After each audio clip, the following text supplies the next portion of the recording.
And I've titled this message, taken from Psalm 37. You have your Bible, you want to turn to Psalm 37, that'd be a good thing to do. I just want to consider the first 9 verses during our time together this afternoon. But I've titled this message, Between Two Worlds. Is there a book by that title, Between Two Worlds? There might be. But anyway, that's not what I have in mind.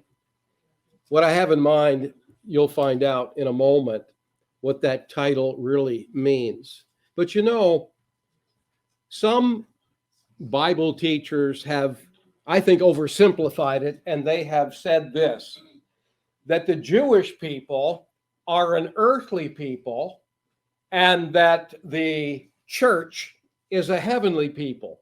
I understand what they mean by that. What they mean is, when you read the Old Testament, you'll find that the majority of the promises given to the Jewish people have to do with the earth, like the land of Israel that is promised to them, the kingdom, which is a literal physical kingdom that is promised to them. So, however, the psalm actually refers to that being true of the Jewish people. The psalm, of course, is the songbook that the Jewish people used. And I want you to note some of the references to this earth in Psalm 37 real quick. Look at verse 9. They shall inherit the earth. Look at verse 11. The meek shall inherit the earth. Look at verse 22. The blessed shall inherit the earth. Verse 29. The righteous shall inherit the land, meaning, of course, the land of Israel, the righteous being believing Jewish people. Verse 34. He shall exalt thee to inherit the land. And so there's many references in this 37th Psalm alone that refer to the Jewish people in the future kingdom period inheriting that land and that portion that God promised to them way, way back in their scriptures. In fact, that's exactly what Jesus meant when he said in what we call the Beatitudes in Matthew 5 and verse 5, blessed are the meek, for they shall inherit the earth. He's speaking to Jewish people in that passage, and he is referring to that earthly inheritance that they will have one day. And you might say that as a result, the nation of Israel is stuck between two worlds. The one that they're in, or were in, and the one that is yet to come when they will realize the fulfillment of those land promises. They don't yet possess that promised portion, but they're always looking forward to the reality of it. Well, let me say this. Not only the Jewish people, are you with me?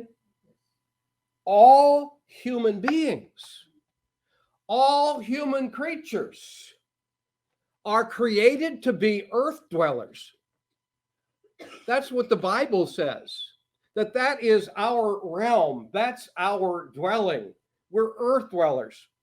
And when you see how it all ends in the book of Revelation, you know what you find? When it's all said and done, the final phase of human life, all human life that survives and dwells with God, will live in a city called the New Jerusalem on a place called the New Earth. And it's simply the old earth that has been rejuvenated and has been renovated. And so, in a sense then, all human beings are earth dwellers. And you could say this, that believers are stuck between two worlds. In fact, Jesus, in his great prayer, the Lord's Prayer in John 17, I think it's verses 14 and 15. He says something to this effect. Father, they're in this world, but the world hates them. They're not of this world. But he doesn't say, Father, thus take them out of the world. He says, they're in this world. They're not of it. Keep them from the evil. Keep them from the evil one. That's Jesus's prayer. So, if you're a believer, you honestly should be looking forward to a coming new world. You should always have your eyes on a future promised coming new world. And thus, whenever we're frustrated with our current circumstances, it's because we forget that we're part of a new world that's on its way. Hasn't come yet, but it's on its way. And when we're frustrated with the current conditions, it's because we have lost sight of the fact we are part of a new world. We're a new race, you might say, a new human race that is going to inhabit a coming new world. When you lose that focus that, as the spiritual says, this world's not my home, I'm just a passing through. My treasures are laid up somewhere beyond the blue. But you know, that somewhere beyond the blue is going to be one day, as I said a moment ago, on a new earth. Because we're earth dwellers. That's what God made us to be.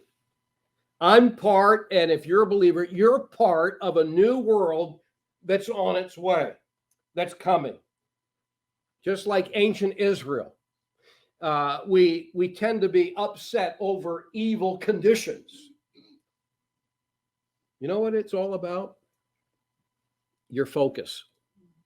It is all about your focus. You'll get disillusioned. You'll get discouraged. You'll get depressed if you're merely focused on the present. It all comes down to what you're focused on. If your main focus is the present life, this present life, current conditions, you're going to be depressed. You're at least going to be discouraged. So, turn to Psalm 37, and I want to look at some verses with you. We'll start with the first two. Notice it. Fret not thyself because of evildoers. That is, deviants, people that deviate from what God says is right. Fret not thyself because of evildoers, neither be thou envious against the workers of iniquity, because sometimes it seems like they're better off than we are, right? Verse 2, here's why. For they shall soon be cut down like the grass and wither as the green herb. 3 times in the first 9 verses of Psalm 37, believers are told, stop fretting. Don't fret. See it? It's there in verse 1. It's repeated again in verse 7. Fret not thyself. It's repeated again in verse 8. Fret not thyself. Verse 1. Fret not thyself. We don't use that word fret very much. You know what the Hebrew word that is translated fret really means? It speaks of heat. It speaks of something that's burning, something that's blazing.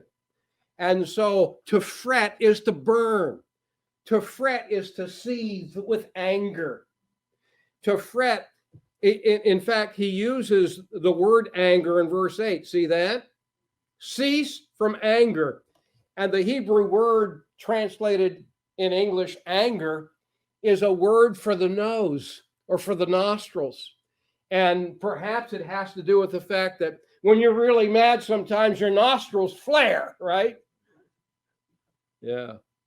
And then he uses the word wrath also in the the 8th verse, cease from anger and forsake wrath. So fret and anger and wrath, which wrath is a fever.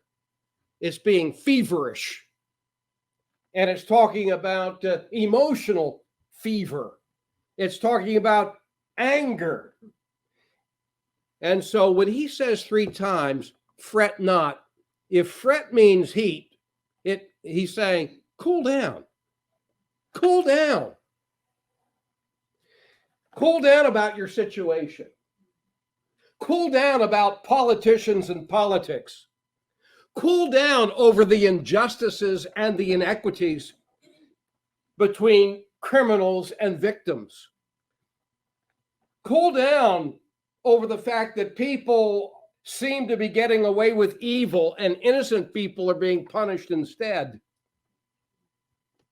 Cool down because wicked people seem to possess some temporary advantage. He says it in verse 2, they may, but it's going to be short-lived.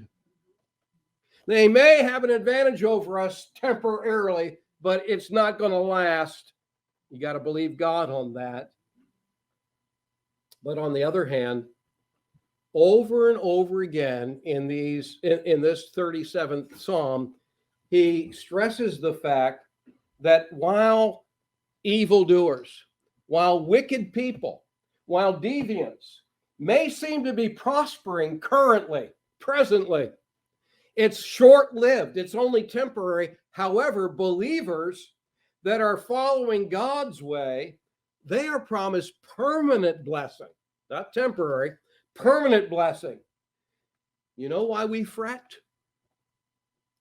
You know why we fret over situations and current conditions?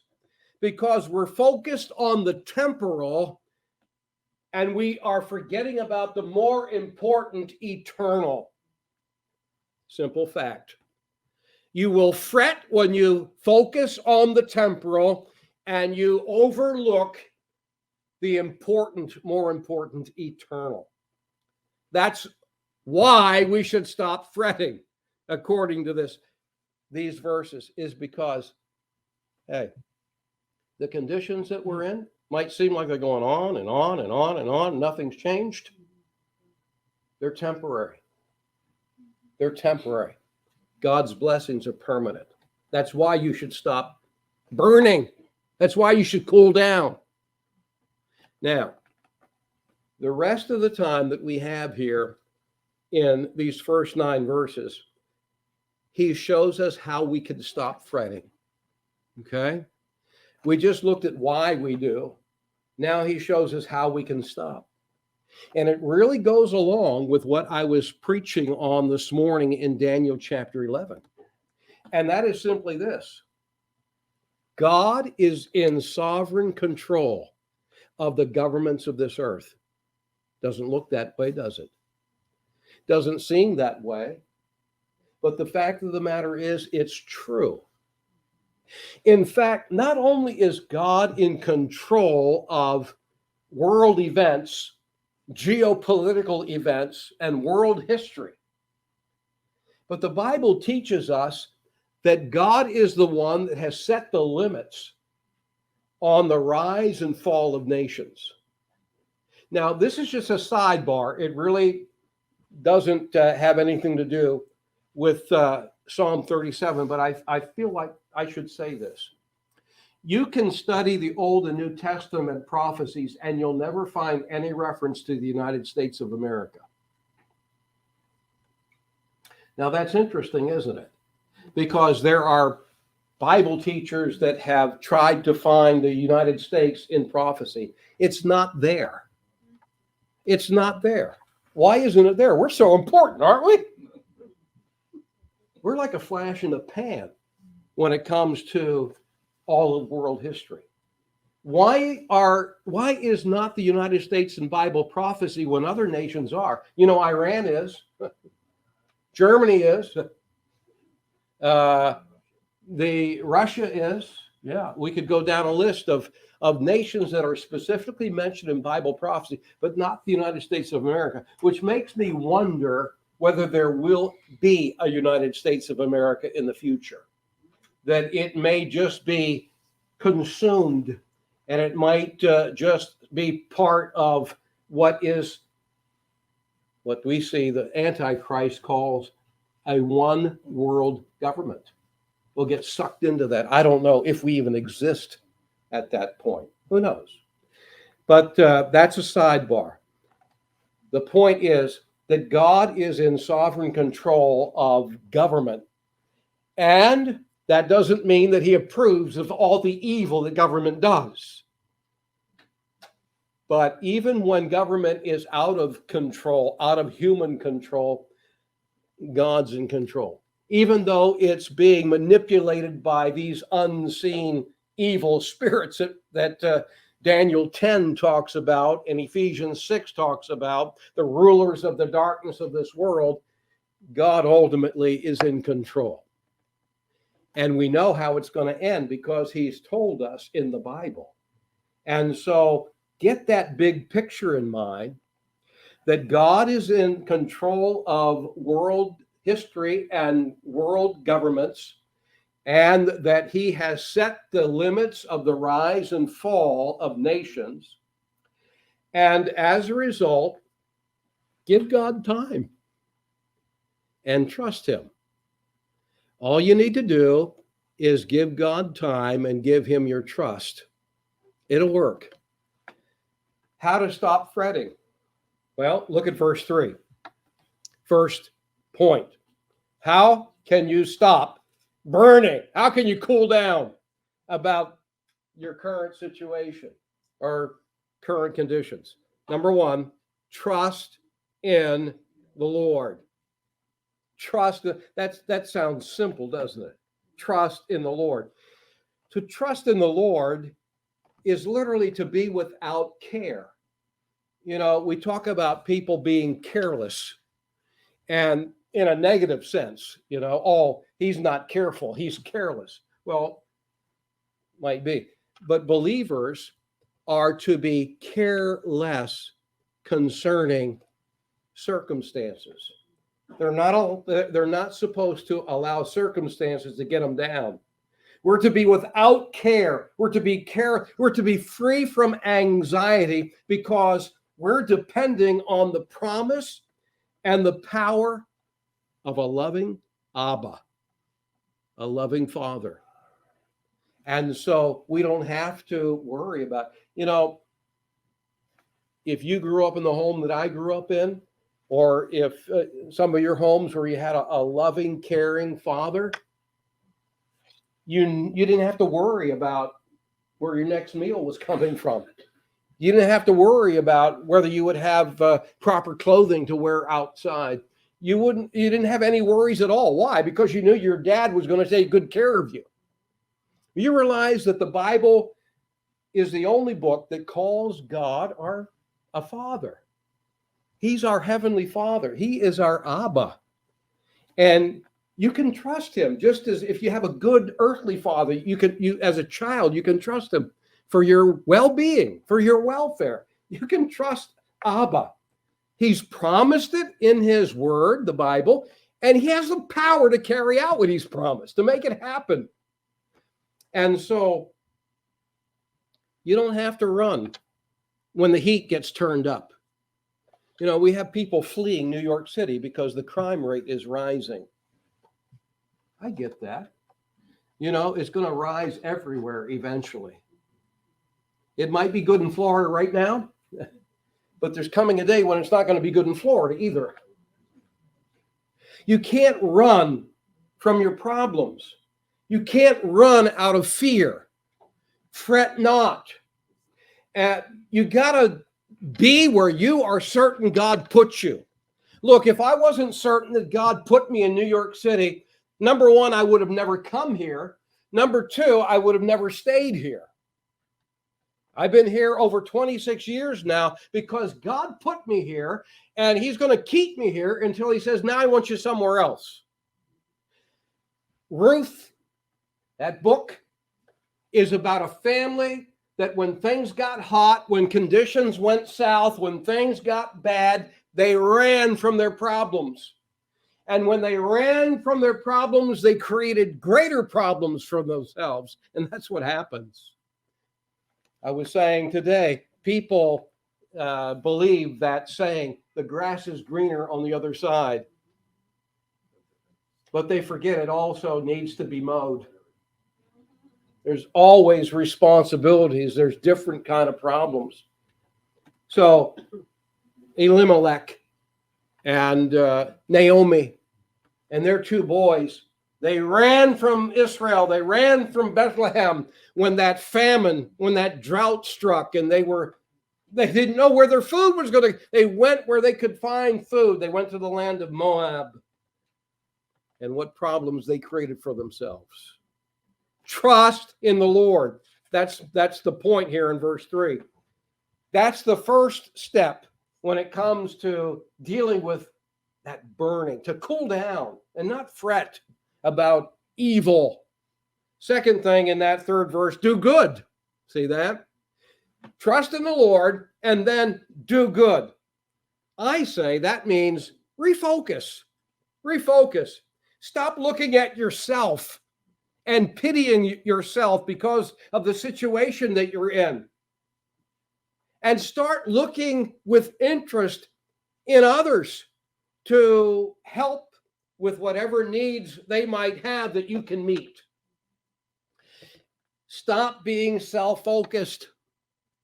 Start focusing on others around you that need the Lord or need help in some way or another.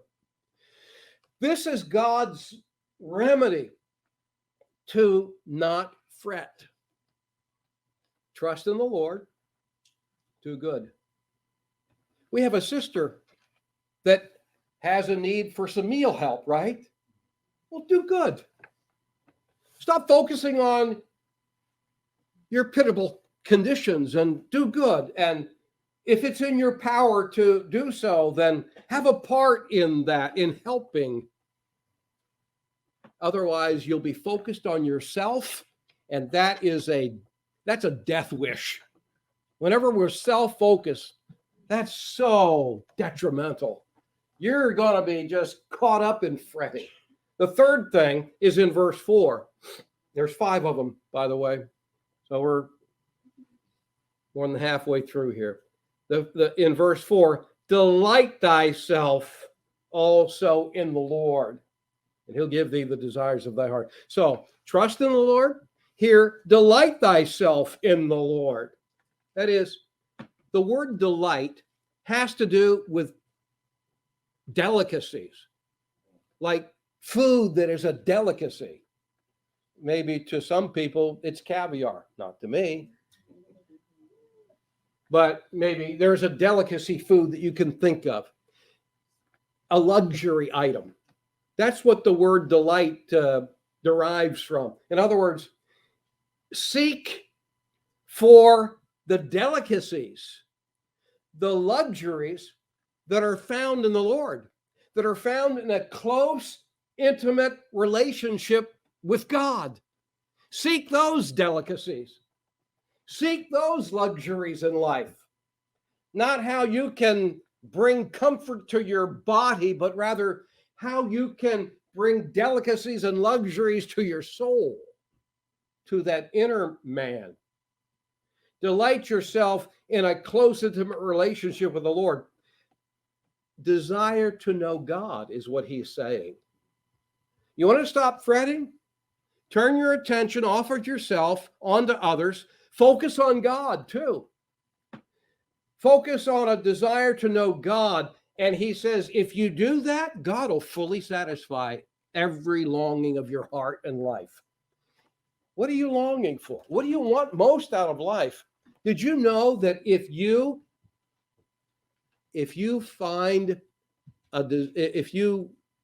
seek the Lord, that the desires of your life will be fully satisfied by him when you come into an intimate relationship with him?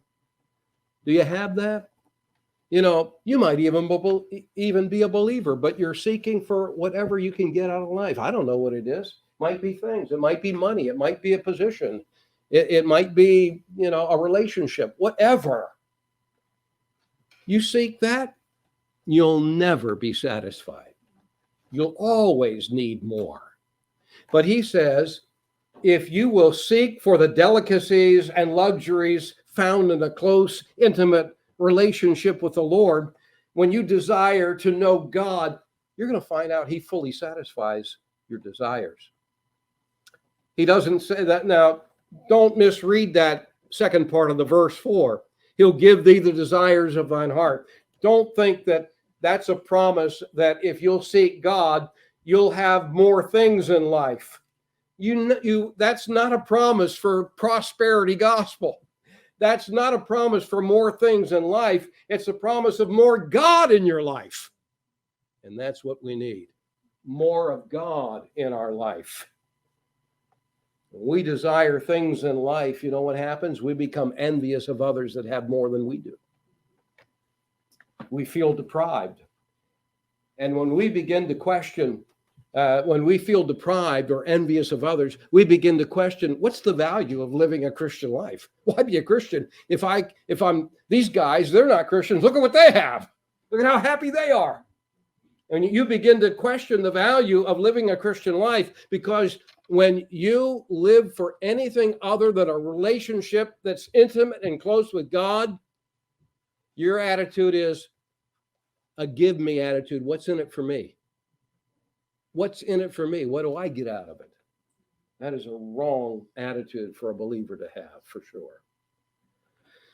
Okay, number 4, how can we not fret?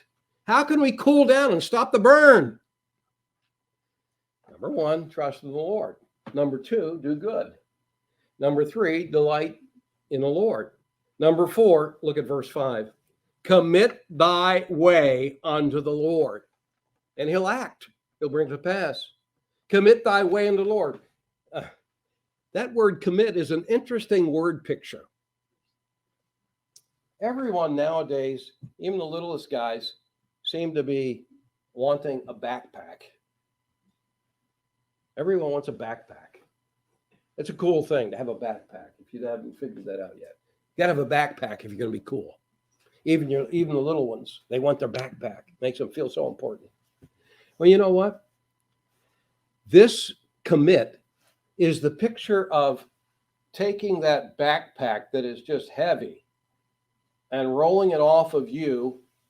And he says, commit your way to the Lord. Rolling it off and rolling it on the Lord. That's what the word commit pictures. It's rolling your way on the Lord, casting all of your burden and your opportunity upon God. In other words, it's putting God in total charge of your life. To give God complete control of, commit thy way, is to give God complete control. Stop trying to run your life. Stop trying to make this, that, and the other happen. Put God in charge of your life. Surrender it all to God. And you know what? He'll bring it to pass. He'll use you his way. He'll make it happen. He'll call the shots, and you'll be happy at the results. Commit thy way unto the Lord. You're all worried about economics, all worried about this inflation and this that's going south, and this that's seeming ruined, and we're going to lose the American dream.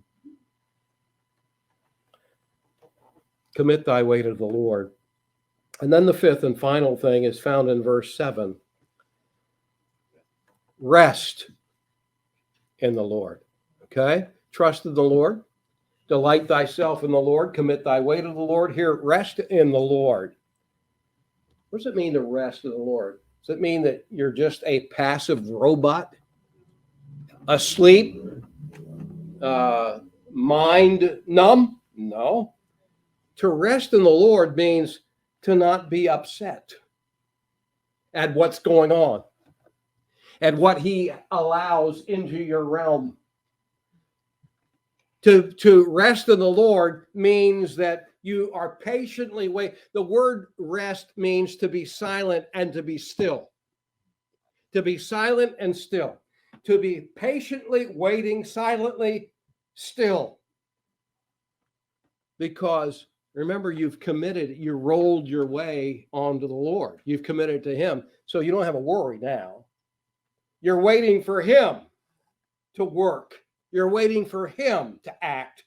You're waiting for his direction. You're waiting for him to bring it to fruition.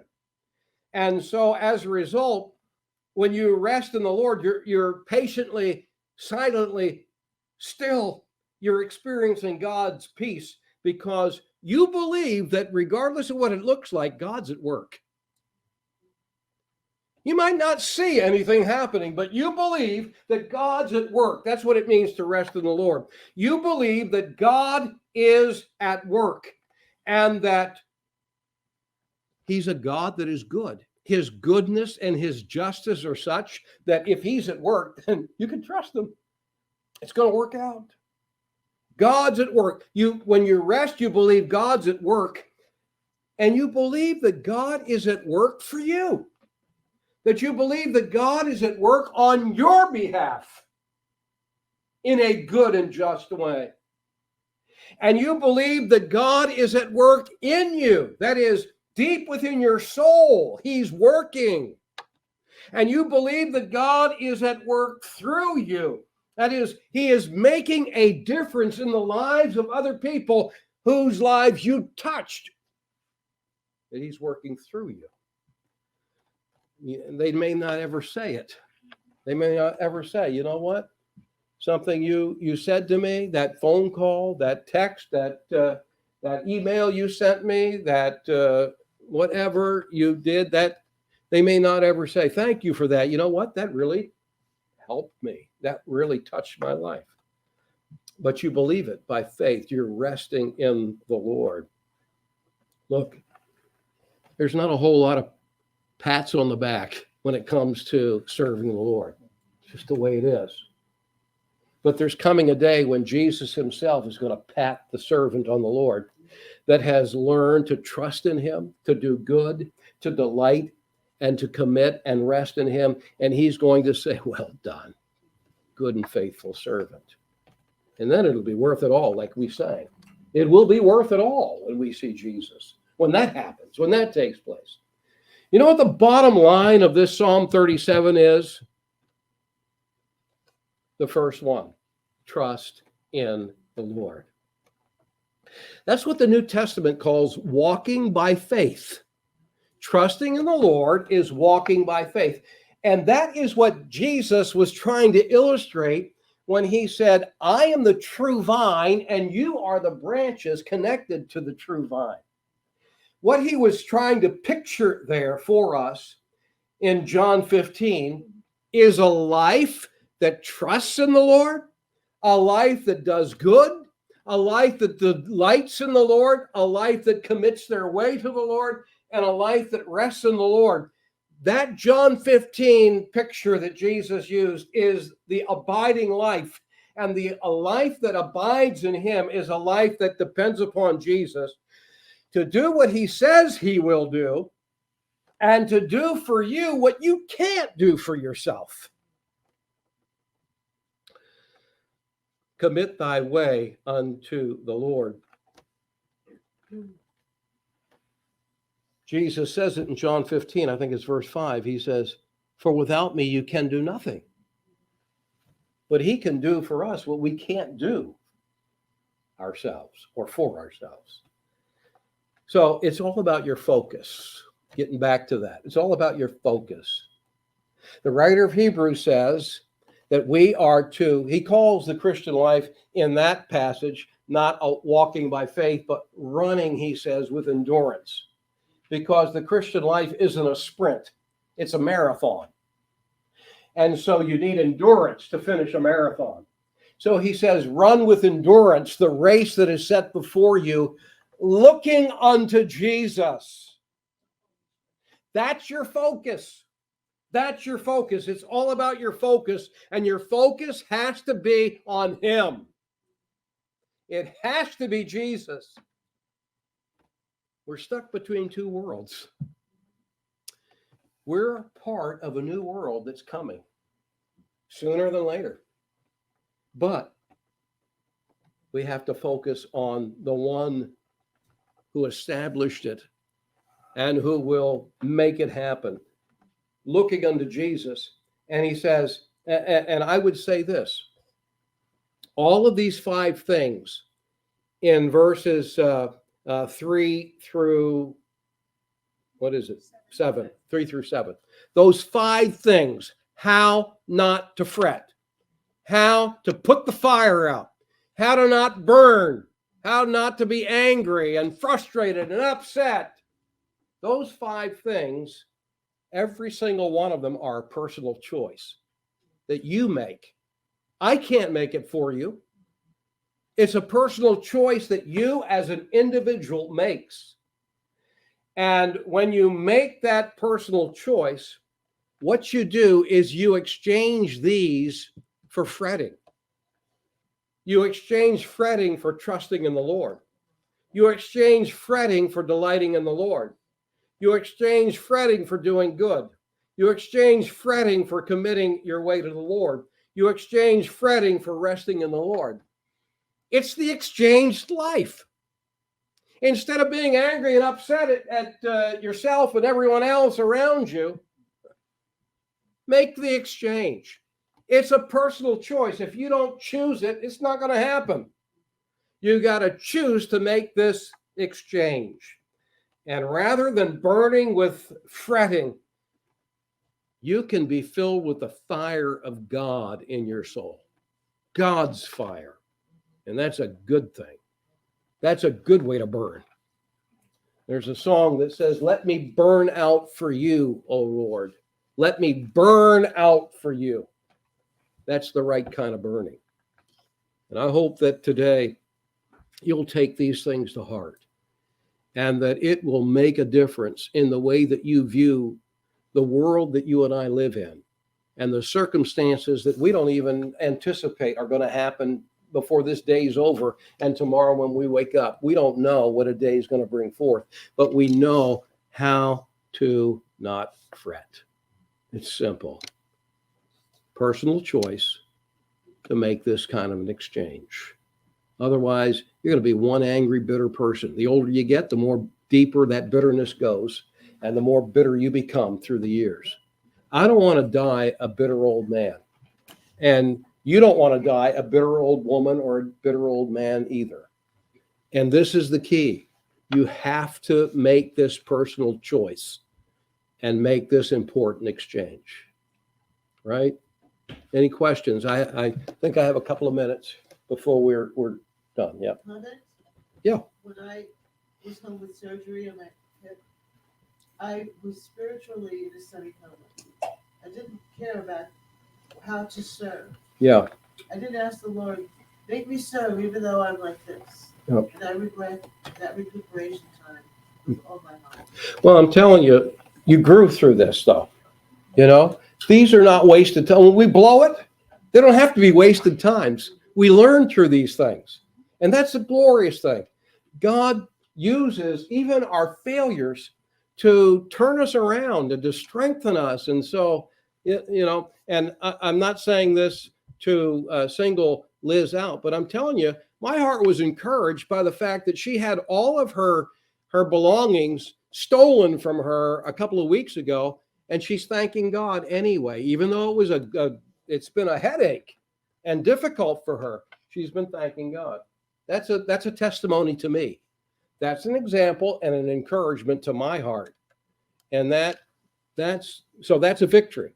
When you praise God in, you know, bad circumstances, you honestly, sincerely thank God for it. That's a victory. And that's an encouragement to God's people as well. And it gives honor to the Lord. Anyone else?